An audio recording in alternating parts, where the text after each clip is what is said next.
नमस्कार, आप देख रहे हैं दिल्ली बुलेटिन। राजधानी की बड़ी खबरों पर डालते हैं एक नजर। पश्चिम एशिया के तनाव के बीच दिल्ली में एलपीजी संकट गहराता जा रहा है।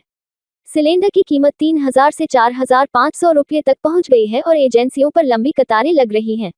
डिलीवरी में देरी और कालाबाजारी के आरोप भी सामने आए हैं। महंगाई से छोटे कारोबार बंद हो रहे हैं और मजदूरों का पलायन शुरू हो गया है।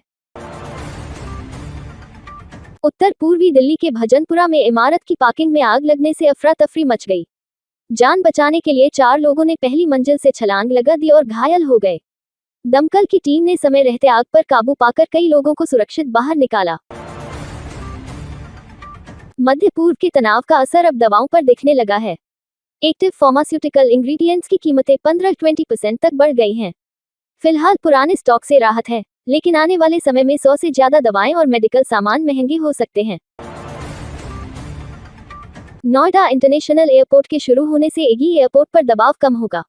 रोजाना 1400 से ज्यादा उड़ानों वाले एगी को इससे बड़ी राहत मिलेगी। करीब 3 करोड़ लोगों को फायदा मिलेगा और एनसीआर की अर्थव्यवस्था को नई रफ्तार मिलेगी। आम आदमी पार्टी ने उत्तम नगर में खुलेआम नशा कारोबार का वीडियो सामने आने के बाद भाजपा सरकार पर निशाना साधा है। प्रदेश अध्यक्ष सौरभ भारद्वाज ने आरोप लगाया कि नशा तस्करों को सरकारी संरक्षण मिल रहा है और पुलिस कार्रवाई करने में असमर्थ है। उन्होंने कहा कि गांजा, ड्रग्स और अवैध शराब की खुलेआम बिक्री हो रही है, लेकिन सरकार और प्रशासन मौन है। आपने मामले में सख्त कार्रवाई की मांग की है। आम आदमी पार्टी के प्रदेश अध्यक्ष सौरभ भारद्वाज ने सोशल मीडिया पर वीडियो साझा कर भाजपा सरकार पर निशाना साधा। उन्होंने कहा कि अब छोटे बच्चे भी सरकार की नीतियों पर सवाल उठा रहे हैं और विरोध कर रहे हैं। आपने इसे जन असंतोष का संकेत बताया है। आम आदमी पार्टी ने शालीमार बाग में घर तोड़ने के नोटिस पर एक बच्चे के सवाल को लेकर भाजपा सरकार पर निशाना साधा है। प्रदेश अध्यक्ष सौरभ भारद्वाज ने कहा कि बच्चे ने सीएम रेखा गुप्ता से पूछा कि घर टूटने पर क्या वे उन्हें अपने घर में रखेंगी। उन्होंने आरोप लगाया कि बच्चे स्कूल छोड़कर अनशन कर रहे हैं, लेकिन सरकार संवेदनहीन बनी हुई है। प्रधानमंत्री नरेंद्र मोदी के मन की बात कार्यक्रम का 132वां संस्करण दिल्ली में बड़े स्तर पर सुना गया। भाजपा नेताओं और कार्यकर्ताओं ने 6,500 से अधिक स्थानों पर इसे सुना। प्रदेश अध्यक्ष वीरेंद्र सचदेवा ने कहा कि यह कार्यक्रम प्रेरणा देने वाला जनसंवाद मंच है, जिसमें देश की संस्कृति, युवा भागीदारी और विकास से जुड़े मुद्दों पर चर्चा की जाती है। दिल्ली भाजपा ने पम दीनदयाल उपाध्याय प्रशिक्षण महाअभियान के तहत 68 मंडलों में शिविर आयोजित किए, जिनमें करीब 7,200 कार्यकर्ताओं को प्रशिक्षित किया गया। कार्यक्रम में रेखा गुप्ता समेत कई वरिष्ठ नेताओं ने हिस्सा लिया। भाजपा नेताओं का कहना है कि इस अभियान के जरिए संगठन को मजबूत करने और वैचारिक प्रशिक्षण देने पर जोर दिया जा रहा है। दिल्ली सिख गुरुद्वारा प्रबंधक कमेटी ने लाल किले पर 243वें दिल्ली फतेह दिवस समारोह की शुरुआत की। कार्यक्रम में उपराज्यपाल तरनजीत सिंह संधू सहित कई प्रमुख हस्तियों ने भाग लिया। इस दौरान सिख इतिहास और सेवा परंपरा पर प्रकाश डाला गया और संगत से खालसा पंथ से जुड़ने की अपील की गई। दिल्ली प्रदेश कांग्रेस अध्यक्ष देवेंद्र यादव ने राजधानी की कानून व्यवस्था को लेकर भाजपा सरकार पर हमला बोला है। उन्होंने कहा कि हत्या, लूट और नशे की घटनाएं बढ़ रही हैं, जिससे लोग असुरक्षित महसूस कर रहे हैं। उन्होंने उपराज्यपाल और मुख्यमंत्री से गृह मंत्री के साथ बैठक कर ठोस कदम उठाने की मांग की। दिल्ली भाजपा ने शालीमार बाग अतिक्रमण विवाद को लेकर आम आदमी पार्टी पर पलटवार किया है। प्रवक्ता प्रवीण शंकर कपूर ने आरोप लगाया कि पूर्व विधायक वंदना कुमारी अवैध कब्जे को बचाने के लिए इसे गरीबों के मुद्दे के रूप में पेश कर रही हैं।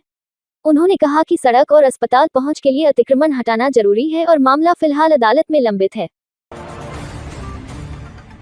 दिल्ली के उपराज्यपाल तरनजीत सिंह संधू ने कनॉट प्लेस में आम लोगों से मुलाकात की। इस दौरान उन्होंने बाजारों का दौरा कर लोगों की समस्याएं और जरूरतें जानने की कोशिश की।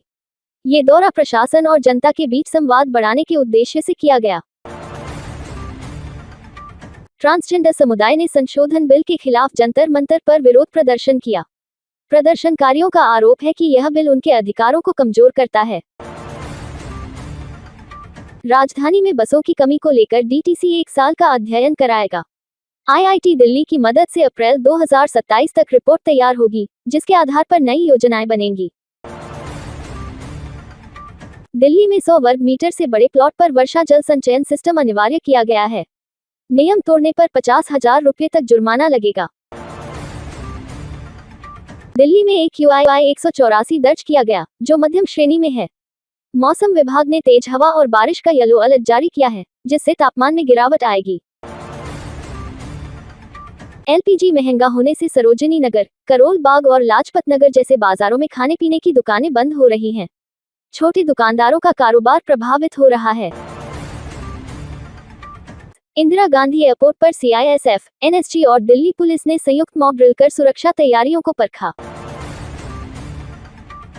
निशा मेहता ने नेपाल की स्वास्थ्य मंत्री बनकर देश का नाम रोशन किया।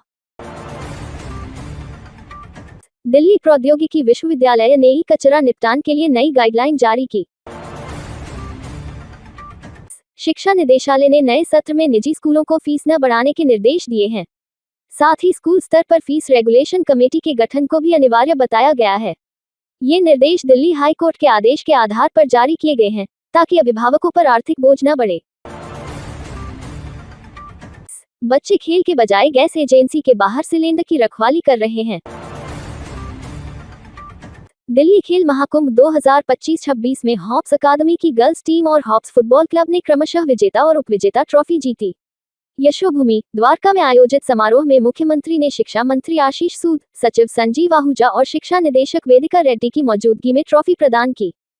हॉप्स क्लब ने हाल ही में LG कप भी जीता और IWL 2 में शानदार प्रदर्शन करते हुए केरल में तीनों मैच जीतकर सुपर 6 में जगह बनाई।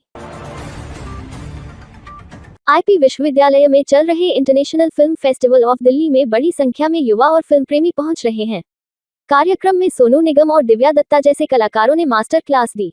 आयोजन 31 मार्च तक द्वारका और पूर्वी दिल्ली कैंपस में जारी रहेगा। आयोजकों के मुताबिक यह मंच सीखने, विचार साझा करने और नेटवर्किंग का अवसर दे रहा है। अगर देखना चाहते हैं तो हमारे चैनल को लाइक करें, शेयर करें और सब्सक्राइब करना बिल्कुल न भूलें। साथ ही बेल आइकन जरूर दबाएं ताकि हर नई वीडियो की नोटिफिकेशन आपको सबसे पहले मिल सके।